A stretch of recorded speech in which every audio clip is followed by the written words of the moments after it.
What's up, everybody? You already know who it is. It's Drop Guy Daryl, and I'm back at you guys with another bang. So in today's video, I would usually do a NBA weekly recap, but to be honest, this week it hasn't been much going on in the news lately. So with that being said, we gotta improvise. And to give you guys the title of this video, we will be ranking the NBA's most overrated players within the last 5 years. So I seen this article from Bleacher Report, and I definitely want to bring this article to you guys and get your thoughts in the comments down below. But hey, without further ado, let's switch over to this article and let's get right into it. Alright, so as you guys can see, we have switched over. And before I get started, shout out to Bleacher Report for this fire ass article. Shout out to Andy Bailey, who actually wrote the article. And it looks like this article was wrote on August 2nd, 2023. So it has been some time since this article actually came out. But I don't think that will invalidate any of the players on this list. But without further ado, let's get right into it, man. Let's get right into it. And as you guys can see, we do have RJ Barrett as the first picture on this article. And do I feel like he's overrated? Slightly, but I wouldn't say it's like drastic, to be honest. Me personally, I consider him a fringe star. And what I consider a fringe star is a player who does a lot of things very well, but it's not at a high level. So what I mean by that is that, like, you know, a player could play very great defense or be a very good shooter and do other things okay. That's what I consider a fringe star. So anyways, let's get to it.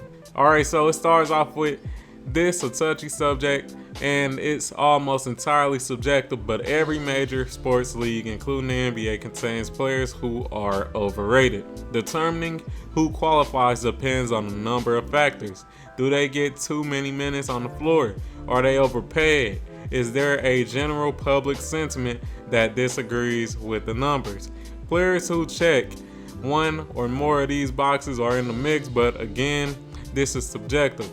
We may have a similar perception of a player. While I think of him as overrated, while you see him as properly rated. And a common theme on this year's list is youth. Most, if not all, of these players have plenty of time to improve. Inclusion here isn't permanent. To this point though, based on a half decade of evidence, these are the game's most overrated players.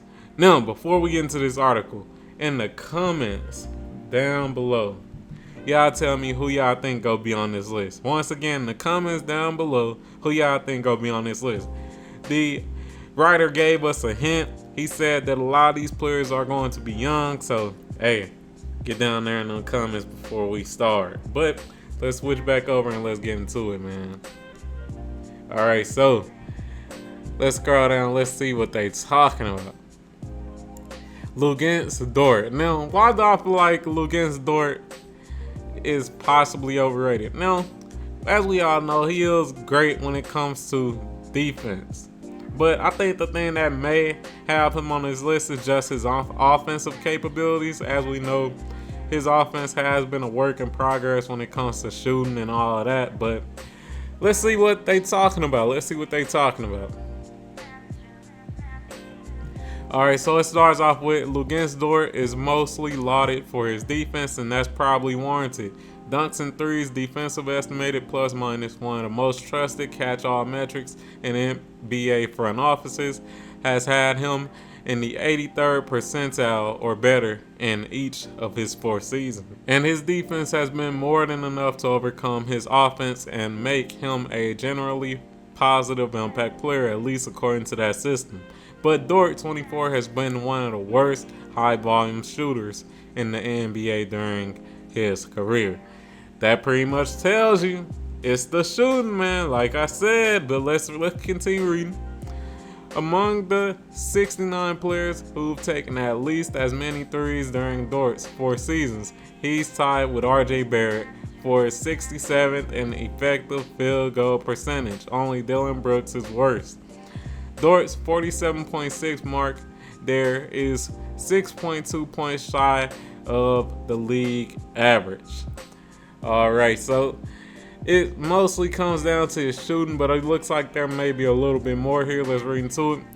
And he doesn't do a ton outside of trying to score to help his offensive impact. Among the 394 players with at least 2,000 minutes during his career, he's tied for 284th in assist percentage. So pretty much what they're saying is that although he is great defensively, at most he's about average or slightly below average when it comes to shooting. And also for all the minutes he does get, he doesn't really pass the ball well. He doesn't really get any assists. And I can respect that. Like I was saying before, me personally, I see a fringe star as a player who may have one skill that is top tier when it comes to Luguentz Dort. It's his defense, but the other skills there are work in progress. And that's Luguentz Dort's defense and shooting. I mean, not defense, but passing and shooting. But let's move on to the next player. So at number 4, Gabe Vincent. Now, if anybody is rating Gabe Vincent as a star or something, then I feel like they tripping. I don't feel like Gabe Vincent is overrated. I've never rated him very high. I just look at him as a decent point guard who can shoot. That's about it. I don't think of him on a super high level. I think of him as just like a somewhat veteran style player who, can make his open threes, can pass the ball okay, not great, okay, and does everything else okay. But anyways, let's read and see what they got to say. All right, so it starts off with Gabe Vincent is coming off a solid playoff run in which he started all 22 games he played, averaging 12.7 points, shot 37.8% from deep, and helped the Miami Heat make the NBA Finals.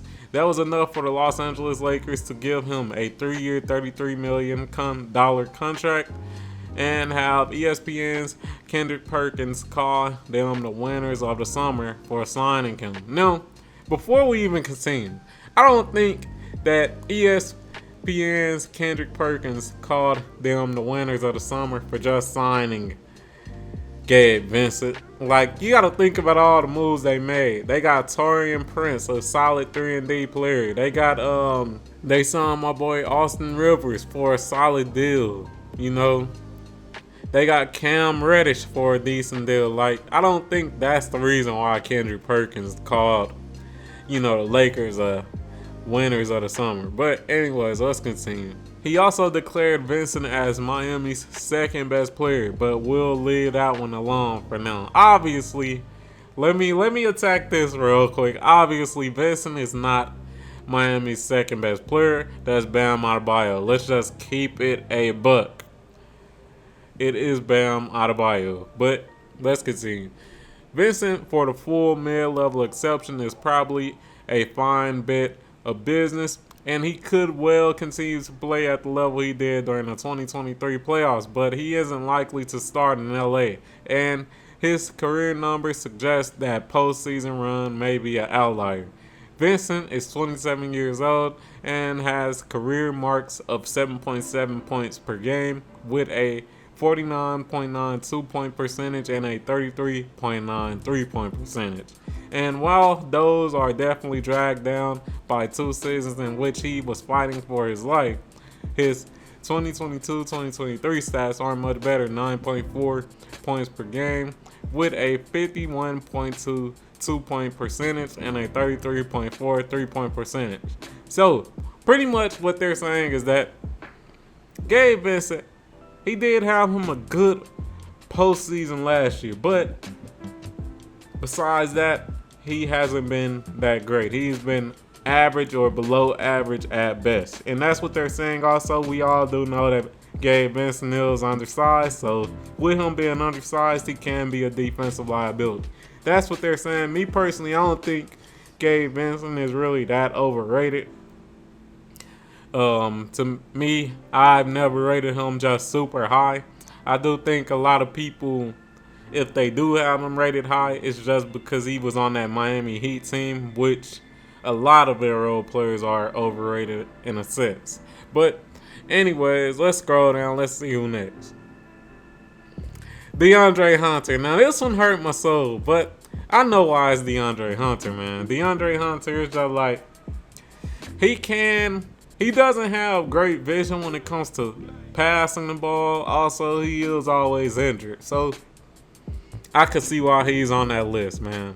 I could see why he's on the list. I may have overrated him in past videos. I'm going to keep it a band. But let's read it, man. Let's read it. After being selected with the 4th overall pick in the 2019 draft, DeAndre Hunter has started all but 6 of his career games with the Atlanta Hawks.